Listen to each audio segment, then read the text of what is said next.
സുധിയുടെ ഭാര്യ എന്ന ടാഗ് ലൈനോട് കൂടി സോഷ്യൽ മീഡിയയിലും മിനി സ്ക്രീനിലും തിളങ്ങി നിന്ന താരമാണ് രേണു സുധി. സോഷ്യൽ മീഡിയയിൽ മിന്നിച്ചുകൊണ്ടിരിക്കുകയാണ് ഇപ്പോൾ രേണു എന്ന് തന്നെ പറയാം.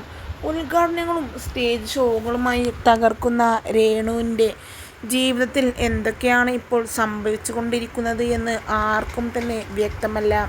കാരണം രേണുവിന് രോഗാവസ്ഥ സ്ഥിരീകരിച്ചു എന്ന് പ്രമുഖ യൂട്യൂബ് ചാനലിൽ വീഡിയോ വന്നതോടുകൂടി ആരാധകർ ഒന്നടങ്കം വലിയ രീതിയിലുള്ള നിരാശയിലാണ്.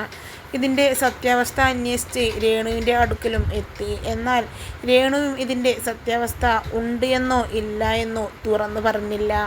എന്താണ് രേണു ഇങ്ങനെ ചെയ്തത് എന്നും ഇതിനോടകം വ്യക്തമല്ല. എന്നാൽ ലക്ഷ്മി നക്ഷത്രയോട് മാധ്യമപ്രവർത്തകർ രേണുവിൻ്റെ രോഗാവസ്ഥയെപ്പറ്റി എന്താണ് പറയാനുള്ളതെന്ന് ചോദിച്ചപ്പോൾ ഞാനും ഇത് ആദ്യം കേട്ടപ്പോൾ ഒന്ന് ഷോക്കായി. രേണുവിനെ വിളിക്കും മെസ്സേജ് അയക്കുകയും ചെയ്തു, പക്ഷേ ഇതുവരെ റെസ്പോണ്ട് ചെയ്തില്ല എന്നാണ് ലക്ഷ്മി തുറന്നടിച്ചത്.